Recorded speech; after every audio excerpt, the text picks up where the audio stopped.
Good morning all of you.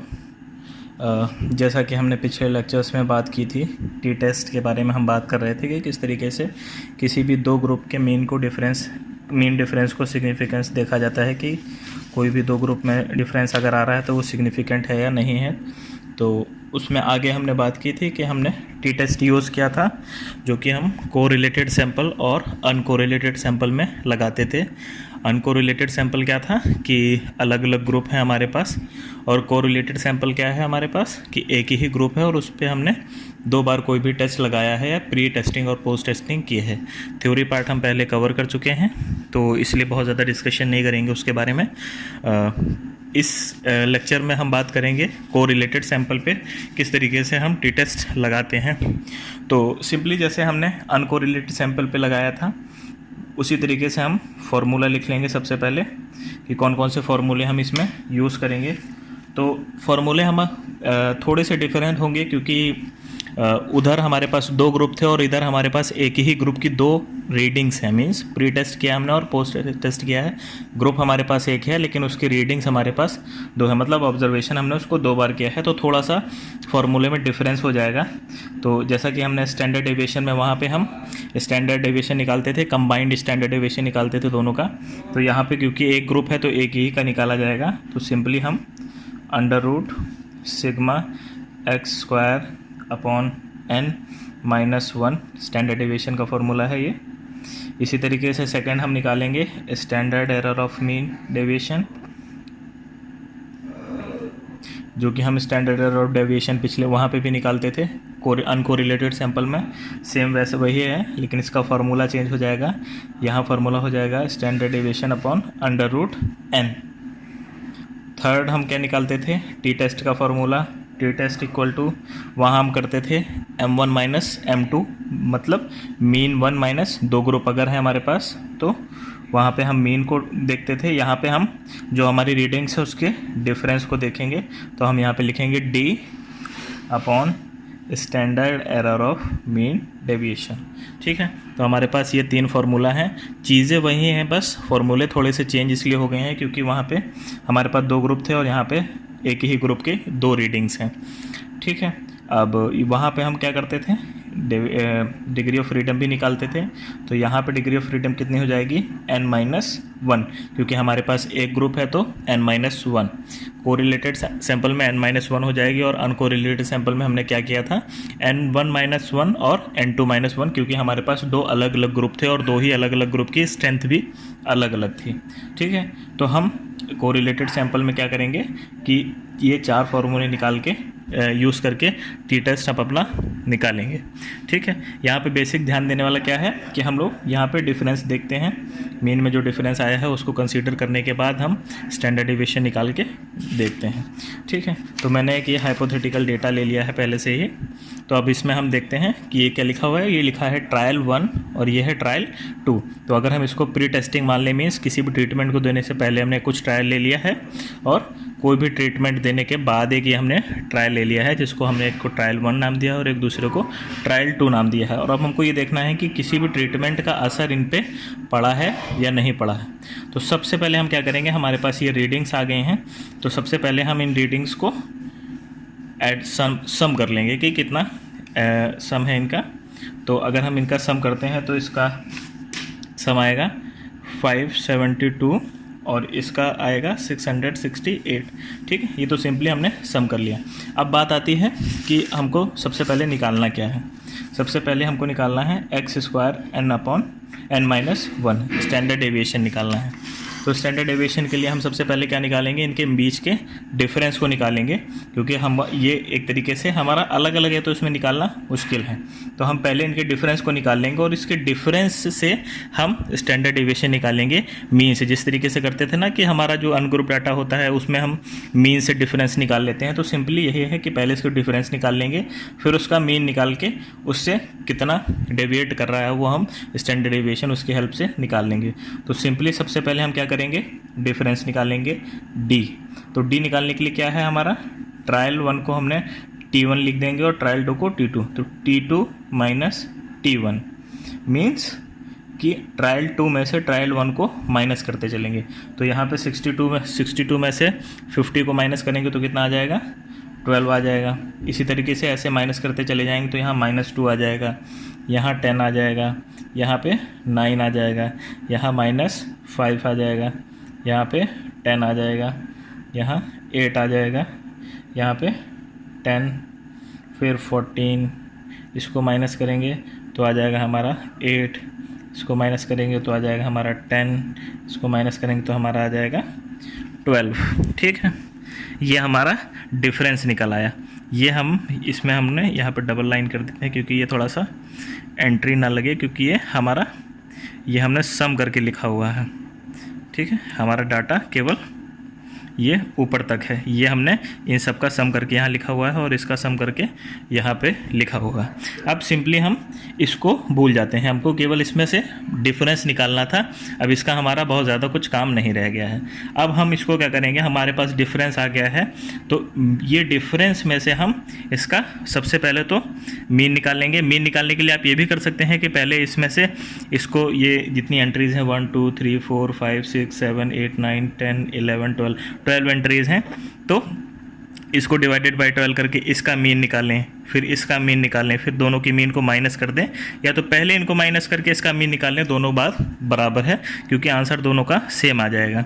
ठीक है, तो या तो आप ऐसा कर लें कि इसको पहले माइनस, इस ग्रुप का पहले मीन निकाल लें, फिर इसका मीन निकाल लें और दोनों के मीन को माइनस कर दें, या तो डिफरेंस पहले निकाल लें उसके बाद इनका मीन निकाल लें, क्योंकि हमको मेन चीज़ क्या देखना है, इनका डिफरेंस देखना है, मीन में कितना डिफरेंस आ रहा है, उसकी मदद से हम आगे का काम करेंगे। ठीक है, तो सबसे पहले हमने इसको जब ऐड ऑन कर लिया, तो इसको जब ऐड ऑन किया हमने तो हमारा कितना आ गया 96 हमारे पास। इसको ऐड करेंगे तो हमारा 96 आ जाएगा। अब इसका 96 आ गया है तो ये हमारे पास एंट्रीज 12 हैं, तो इसका मीन निकाल लेंगे हम।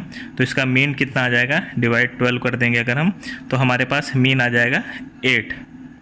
ठीक है, 8 मीन आ जाएगा। अब हमारे पास मीन मिल गया है, सारी एंट्रीज़ हैं हमारे पास। अब हमको क्या निकालना है, अब हम निकालना शुरू करते हैं स्टैंडर्ड डेविएशन। तो स्टैंडर्ड डेविएशन के लिए सबसे पहले हम क्या निकालते हैं, x निकालते हैं, फिर उसका x स्क्वायर निकालते हैं। ठीक है, तो x और स्टैंडर्ड डेविएशन x निकालने के लिए हम सिंपली क्या करेंगे, मीन में से इस एंट्री को माइनस करते चलेंगे या इसमें से इसको माइनस करते चलेंगे, क्योंकि हम क्या करेंगे, स्क्वायर करेंगे तो जो सिंबल हैं वो बैलेंस हो जाएंगे। तो इसमें हम क्या करेंगे, सिंपली इसमें से d माइनस मीन करते चलेंगे। इस d जो डिफरेंस आया है उसमें से मीन को माइनस करते चलेंगे। ठीक है, तो मीन हमारा यहाँ पे कितना निकल आया है, 8 निकल आया है। तो 12 माइनस 8 करेंगे तो हमारे पास कितना आ जाएगा, 4। चीज़ें बिल्कुल सेम वैसी ही हैं जैसे हमने पहले निकाला है, बस इसका थोड़ा सा फॉर्मेट चेंज हो गया है। हम यहाँ पे डिफरेंस की मदद से निकाल रहे हैं। ठीक है, जैसा कि हम अनग्रुप डाटा में करते थे कि डिफरेंस हमने पहले निकाल लिया और उसके बाद हम मीन से उसको माइनस करते चले जाते थे। ठीक है, अब यहाँ पे इसमें से माइनस करेंगे तो ये हो जाएगा माइनस का 10, इधर माइनस करेंगे 8 तो ये हो जाएगा हमारा 2, इधर माइनस करेंगे तो 1 हो जाएगा, इधर माइनस करेंगे तो माइनस का 13 आ जाएगा, फिर 2 माइनस करेंगे 0 आ जाएगा, फिर यहाँ पर 2 आ जाएगा, फिर यहाँ 6 माइनस का नहीं होगा, फिर उसके बाद 0, फिर 2 और यहाँ पे 4। ये हमने मीन में से डिफरेंस को माइनस करते चले गए। 12 माइनस 8 4, -2 माइनस 8 माइनस का 10, 10 minus 2 10 minus 8 equal to 2, 9 minus 8 equal to 1। इसी तरीके से हम इस मीन को माइनस करते चले गए सब में। अब सिंपली हमको क्या करना है, इसका स्क्वायरिंग कर लेनी है। तो इसका स्क्वायर निकालेंगे तो हमारा कितना आ जाएगा, 4 4 जा 16, 10 का स्क्वायर हो जाएगा 100, 2 का स्क्वायर हो जाएगा 4, 1 का 1 हो जाएगा 169 हो जाएगा, 13 का स्क्वायर, 2 2 जा 4, 0 का 0, 2 2 जा 4, 6 का स्क्वायर हो जाएगा हमारा 36, 0 का हो जाएगा 0, 2 का हो जाएगा हमारा 4 और 4 का हो जाएगा हमारा 16। अब हमको क्या करना है, अब हमने इस फॉर्मूले में देखा है, हमने सिग्मा एक्स स्क्वायर तो निकाल लिया है। स्टैंडर्ड डेविएशन निकालने के लिए हमको चाहिए सिग्मा एक्स स्क्वायर। तो सिग्मा एक्स स्क्वायर निकालने के लिए सिंपली हमको क्या कर लेना है, इनको सबको ऐड कर लेना है। तो sigma x square equal to, इनको सबको ऐड किया, हमारे पास कितना आ गया 354।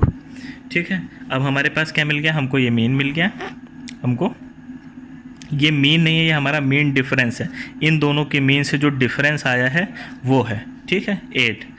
तो हम इसको MD भी लिख सकते हैं और या तो सिंपली D भी लिख सकते हैं, ठीक है। और ये हमारा सिग्मा एक्स स्क्वायर हो गया, ठीक। अब आगे बात करते हैं, अब हमने वैल्यूज सारी निकाल ली हैं, अब हमको सिंपली फार्मूले में चीज़ें पुट करनी हैं। तो सबसे पहला हमारा फार्मूला क्या है, स्टैंडर्ड डेविएशन का। स्टैंडर्ड डेविएशन का हमारा फार्मूला क्या है, sigma x square upon n-1, ठीक है।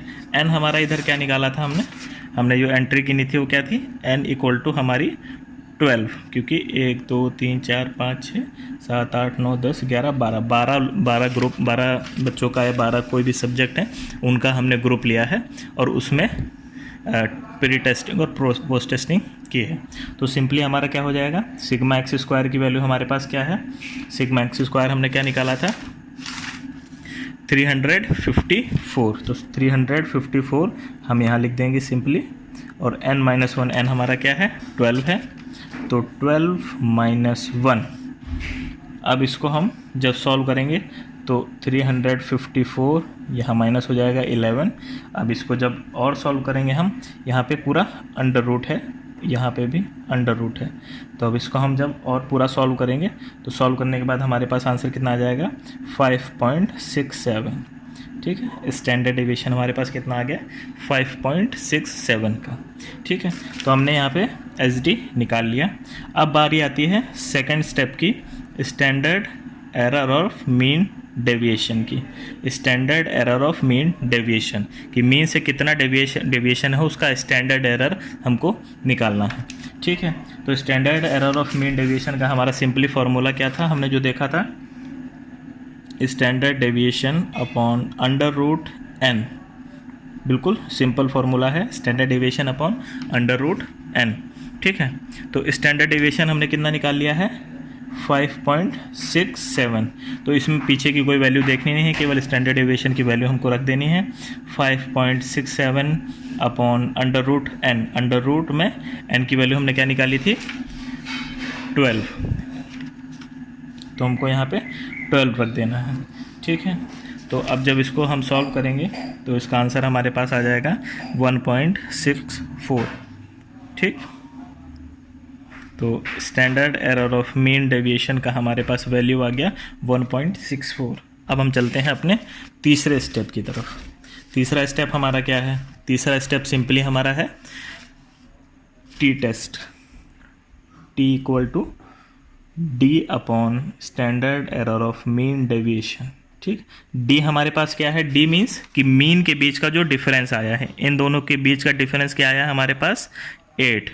हमको D में क्या करना है, इसका सिग्मा मतलब सम करके जो मीन निकला है उसको रखना है, ठीक है। तो D में हमको हमेशा ध्यान रखना है कि केवल हमको डिफरेंस नहीं रख देना कि 96 डिफरेंस रख दिया है। 96 को जब हम 12 से डिवाइड करेंगे, क्योंकि हमको इसके मीन का डिफरेंस पता चलना है, तो हमने क्या किया, इनके पहले मीन को निकाला, मीन में से जो डिफरेंस आया है हमने उसको रखा है। ये तो सिंपली डिफरेंस है, ये तो सिंपली इनका सम अप है। जब इसको हम 12 से डिवाइड करेंगे इसका कुछ मीन निकलेगा, इसको 12 से डिवाइड करेंगे इसका कुछ मीन निकलेगा, उन दोनों मीन में से जब माइनस करेंगे तब हमारा 8 आंसर आएगा, तो वो है। तो हमको ये हमेशा ध्यान रखना है कि हमको डिफरेंस में 96 नहीं रखना है, हमको मीन का डिफरेंस रखना है जो कि हमारा 8 है, ठीक है।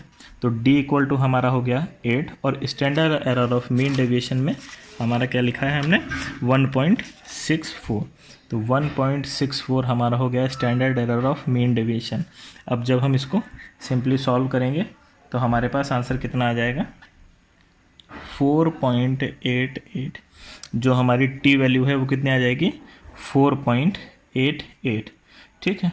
अब हमारे पास सिंपली T वैल्यू तो आ गई। अब हमको ये पता कैसे चलेगा कि ये सिग्निफिकेंट है या नहीं है, क्योंकि जो हमने मान लीजिए यहाँ पे कोई X ट्रीटमेंट दिया है, तो उसको हमको पता कैसे चलेगा कि ये जो डिफरेंस आ रहा है वो सिग्निफिकेंट मीन्स ट्रीटमेंट का काम हुआ है या नहीं, ट्रीटमेंट जो हमने दिया वो असर आया है उसका कि नहीं।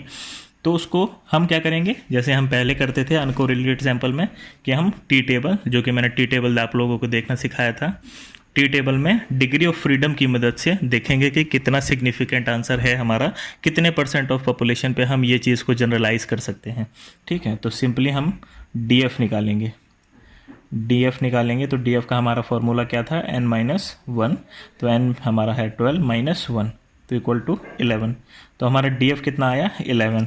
तो इसका मतलब क्या हुआ कि अब हमको 11 डिग्री ऑफ फ्रीडम पे देखना है कि हमारा ये टी टेस्ट की जो वैल्यू आई है वो सिग्निफिकेंट है या नहीं है, और वो अगर सिग्निफिकेंट है तो वो किस लेवल पे सिग्निफिकेंट आ रही है, 0.05 पे आ रही है, 0.1 पे आ रही है, 0.01 पे आ रही है। इन सब चीज़ों को हमको देखना है। तो आइए सबसे पहले हम जल्दी से टेबल खोल लेते हैं। तो टी टेबल हमारे सामने है।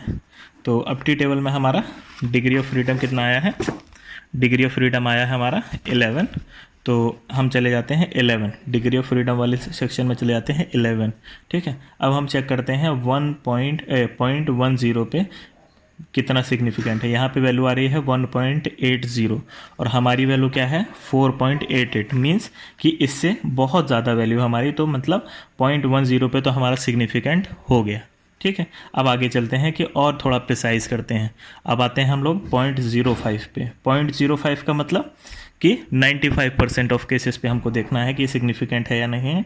0.05 पे देख रहे हैं अगर, तो वैल्यू आ रही है 2.20। 2.20 फिर से 4.88 से कम है, मीन्स हमारी वैल्यू ज़्यादा है, तो हमारा यहाँ पे भी 0.05 पे भी सिग्निफिकेंट है। ठीक है, अब हम और आगे चलते हैं 0.02 पे देखते हैं, मीन्स 98% ऑफ केसेस पे देखते हैं। यहाँ पे हमारी वैल्यू है 2.78 है और यहाँ पे हमारी 4.88 वैल्यू है। तो 2.78 फिर से कम है और हमारी वैल्यू ज़्यादा है, मीन्स ज़्यादा वैल्यू होने का मतलब कि हमारा 0.02 पे भी सिग्निफिकेंट है। अब हम चलते हैं सबसे लास्ट पे, जो कि 99% ऑफ एक्यूरेसी दिखाता है। 99% पॉपुलेशन पे हम जनरलाइज कर पाएंगे अगर इस चीज़ को अगर हमारा 9.01% पे सिग्निफिकेंट होता है तो हमारा सिग्निफिकेंट देखते हैं कि यहाँ पे वैल्यू है 3.11, हमारी वैल्यू आई है 4.88। इसका मतलब हमारा 0.01 पे भी सिग्निफिकेंट है। ठीक है, तो हम यहाँ पे स्टेटमेंट क्या लिखेंगे कि सिग्निफिकेंट ऑन 0.01 लेवल। ठीक, ये हमने लिखा सिग्निफिकेंट ऑन 0.01 लेवल, क्योंकि हमारी वैल्यू 3.11 से भी और ज़्यादा है। ठीक है, तो इस तरीके से हम लिखेंगे चीज़ों को, सिग्निफिकेंट है या नहीं। DF हम लोग सिंपली टेबल को यूज़ करने के लिए निकालते हैं, क्योंकि हमको अगर DF नहीं पता होगा तो हम ये कैसे डिसाइड करेंगे कि यहाँ पे हमको किस सेक्शन में किस रेंज में देखना है कि डिग्री ऑफ फ्रीडम की सिग्निफिकेंट है या नहीं है। ठीक है, तो ये रहा हमारा अनकोरिलेटेड सैंपल का न्यूमेरिकल। बेसिकली हमने थ्योरी, इसको थोड़ा सा लंबा टॉपिक था तो 3 वीडियो में कवर किया है। पहले में हमने थ्योरी की बात की, सेकंड में हमने टी टेस्टिंग में अनकोरिलेटेड सैंपल की बात की, और थर्ड ये जो लास्ट है वीडियो, इसमें हमने कोरिलेटेड सैंपल पे बात की कि किस तरीके से हम टी टेस्ट निकालते हैं कोरिलेटेड सैंपल पे। ठीक है, अगला वीडियो हमारा जो होगा वो होगा अनोवा पे। और तब तक के लिए इस वीडियो में कुछ भी नहीं समझ में आया हो तो आप मुझसे डायरेक्टली पूछ सकते हैं व्हाट्सएप पे या यहाँ पे। ठीक है, तब तक के लिए थैंक यू और आगे पढ़ते रहिए।